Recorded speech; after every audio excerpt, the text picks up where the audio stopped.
हमारे पास जो तट है, तट लिख लो। पहला तो लिख लो आप कोंकण तट। कोंकण तट, ये सवाल जरूर आता है भैया, कोंकण तट। और ये जो कोंकण तट है, ये कहाँ से कहाँ तक है? कोंकण तट है पश्चिमी घाट का ये भाग है, कोंकण तट पश्चिमी घाट। और पश्चिमी घाट में ये जो है कहाँ से है? दमन से गोवा तक। कहाँ से कहाँ तक जाता है? दमन द्वीप, यानी कि दमन से कहाँ तक जाएगा? गोवा तक। अगर आपसे पूछ लिया जाए कि कोंकण तट कौन से तट को बोलते हैं, तो गोवा के तट को कोंकण तट बोलते हैं ना। गोवा के तट को कौन सा तट बोलते हैं? कोंकण तट। कोई कितने लोग जानते हैं कि कोंकण रेलवे भी है? कोंकण रेलवे कहाँ से कहाँ तक जाती है? महाराष्ट्र से लगा के कहाँ तक? कर्नाटक तक। कहाँ तक जाती है? गोवा तक। महाराष्ट्र से लगा के कहाँ जाती है? गोवा तक। और ये जो है कर्नाटक के क्षेत्र में भी जाती है ना। तो महाराष्ट्र हो गया, गोवा हो गया और कर्नाटक हो गया। इन तीन राज्यों में फैली हुई है कौन सी railway? Konkan railway. Konkan railway कई बार पूछ ली जाती है। तो कोंकण रेलवे का जो विस्तार क्षेत्र है वो कितना है? महाराष्ट्र में है, फिर उसके बाद जो है गोवा में है, और गोवा के बाद जो है कहाँ पे है? कर्नाटक में भी कोंकण रेलवे का विस्तार क्षेत्र है। दूसरा कोंकण तट हो गया। उसके बाद मालाबार, और मालाबार को तो जानते हैं, मालाबार तट को केरल तट भी बोलते हैं। क्या बोलते हैं भैया? मालाबार तट या केरल तट। और ये जो है ये कहाँ है? ये भी पश्चिमी घाट का ही भाग है। ये कौन से घाट का भाग है? वो सॉरी, पश्चिमी जो घाट है ये उसी का भाग है। और इसका जो विस्तार क्षेत्र है वो मंगलुरु से कन्याकुमारी तक है। कहाँ तक है भैया? मंगलुरु से कन्याकुमारी तक। देखिए सवाल जो है वो बस इतना ही इम्पोर्टेंट है कि जो हमारे पास मालाबार तट है वो कौन से तट को कहते हैं? तो केरल तट को मालाबार तट कहते हैं, गोवा तट को कोंकण तट कहते हैं। उसके बाद है उत्तरी सरकार, ये बड़ा इंपॉर्टेंट है। उत्तरी सरकार, उत्तरी सरकार तट, उत्तरी सरकार तट बोल देते हैं इसको। ये जो है पूर्वी तट का, ये कौन से घाट का भाग है? इसको हम पूर्वी घाट भी कह सकते हैं या पूर्वी तट भी कह सकते हैं। और ये भाग है आंध्र प्रदेश का, और ये भाग है किसका भैया? तमिलनाडु का। आंध्र प्रदेश और तमिल का जो तटीय मैदान है, जो इसका जो मैदानी क्षेत्र है, उस मैदानी क्षेत्र को क्या बोलते हैं भाई? मैदानी क्षेत्र को बोलते हैं। इसको आप लिखेंगे, ये जो उत्तरी सरकार है या उत्तरी सरकार है, ये पूर्वी तट पे या पूर्वी घाट का भाग है, पूर्वी तट का भाग है। और पूर्वी तट देखिए कौन सा है? पूर्वी तट ये वाला है, ये पूरा का पूरा पश्चिमी घाट है। ये कौन सा घाट है? पूर्वी घाट है। तो ये पूर्वी घाट में पड़ता है। कहाँ कहाँ पड़ता है? आंध्र प्रदेश में, और उसके बाद तमिलनाडु में पड़ता है। ठीक है भाई।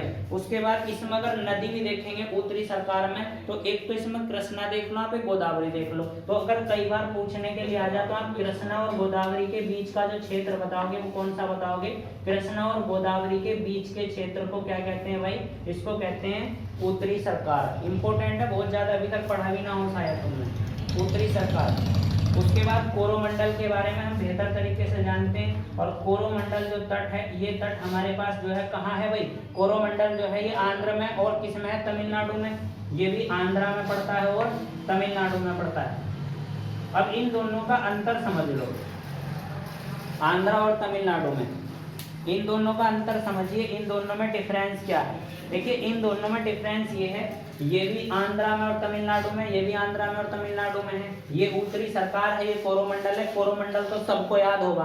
बात बचती है उत्तरी सरकार की। देखिए ये तो है मैदानी भाग, जो मैदान वाला क्षेत्र है कृष्णा और गोदावरी के बीच का, उसको तो कहते हैं उत्तरी सरकार। और जो तमिलनाडु का और आंध्र प्रदेश का ये वाला बॉर्डर है, कौन सा? समुद्री बॉर्डर, इस समुद्री बॉर्डर को कहते हैं कोरोमंडल। लॉजिक बिल्कुल क्लियर है, सारी की सारी बात क्लियर है। कोंकण तट कौन से तट को कहते हैं? गोवा के। मालाबार कहते हैं केरल के। उत्तरी सरकार कहते हैं कृष्णा और गोदावरी के बीच में, आंध्र प्रदेश और किसके बीच में? तमिलनाडु के बीच में। और उसके बाद कोरोमंडल, कोरोमंडल किसको कहते हैं? तमिलनाडु और आंध्रा का समुद्री तट। बात समझ में आ गई? सवाल यह है कि भारत में पश्चिमी तट के उत्तरी भाग को क्या कहते हैं? ध्यान से समझिए। भारत में ये हमारे पास पश्चिमी घाट है, इस पश्चिमी घाट के उत्तरी तट को, दिमाग में बात बिठा लो, उत्तरी तट को। उत्तरी तट का मतलब क्या है? महाराष्ट्र, गोवा, सॉरी इधर से शुरू होंगे उत्तरी तट में, गुजरात से शुरू होंगे, महाराष्ट्र पहुंचेंगे, महाराष्ट्र से गोवा पहुंचेंगे। यही तो पढ़ रहे हैं इस तरीके से। यहाँ मुंबई भी पड़ता है, द्वीप है मुंबई, है ना। तो यहाँ जो है इसने पूछा है कि जो भारत के पश्चिमी तट के उत्तरी भाग को, तो भारत के पश्चिमी तट के उत्तरी भाग को क्या कहते हैं? कोंकण तट। पहले तो यही पड़ता है कोंकण तट, उसके बाद जो है मालाबार पड़ता है, फिर दूसरे ओर चले जाओगे पूर्व में तो उत्तरी सरकार पड़ता है, और कौन सा पड़ता है? कोरोमंडल। तो दो तो हैं ये पश्चिमी घाट के और दो किसके हैं? पूर्वी घाट के। बात समझ में आ गई? तो पश्चिमी घाट में अगर तुमसे चला जाओ पश्चिमी घाट में, तो पश्चिमी घाट में सबसे उत्तर का कौन है? कोंकण। और सबसे दक्षिण का कौन है? मालाबार। बात समझ में आ गई? सवाल को उल्टा ही पूछता है एग्जाम में, ध्यान रख लो। सवाल इतना आसान भी नहीं पूछा है कि गोवा के तट को क्या कहते हैं। सवाल इतना पूछेगा कि पश्चिमी घाट का सबसे उत्तरी तट कौन सा है, पश्चिमी घाट का सबसे दक्षिणी तट कौन सा है, ऐसे सवाल तुमसे पूछे जाएंगे। ठीक, फिर तुम्हारे पास सवाल है सवाल नंबर 2, और सवाल नंबर 2 है पाक जल डमरू मध्य तथा मन्नार की खाड़ी द्वारा निर्मित संकीर्ण समुद्री जलमार्ग द्वारा निम्न में से कौन सा देश भारत से अलग होता है? सब लोग जानते हैं कौन सा देश अलग है सबसे।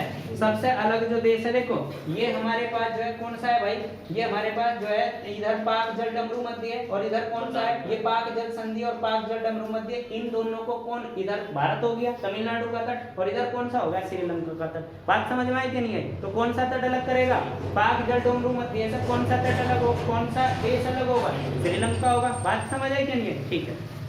उसके बाद सवाल है भारत का एकमात्र सक्रिय ज्वालामुखी कहाँ है? भारत का एकमात्र सक्रिय ज्वालामुखी अंडमान निकोबार पहुंची। अंडमान निकोबार में बैरन द्वीप, नाम भी बैरन द्वीप है। तो देखिए सवाल क्या है, भारत में एकमात्र सक्रिय ज्वालामुखी बैरन द्वीप कहाँ पे स्थित है? अंडमान निकोबार में, है ना। और फिर एक चीज और है, एक बताइए नारकोंडम कहाँ है? बताइए भाई, नारकोंडम ज्वालामुखी, और ये सुसुप्त ज्वालामुखी है। कैसा है भाई? सुसुप्त ज्वालामुखी। सुसुप्त का मतलब क्या है? ये निष्क्रिय हो गया, शांत हो गया। इसको भी अंडमान निकोबार में लिखिए।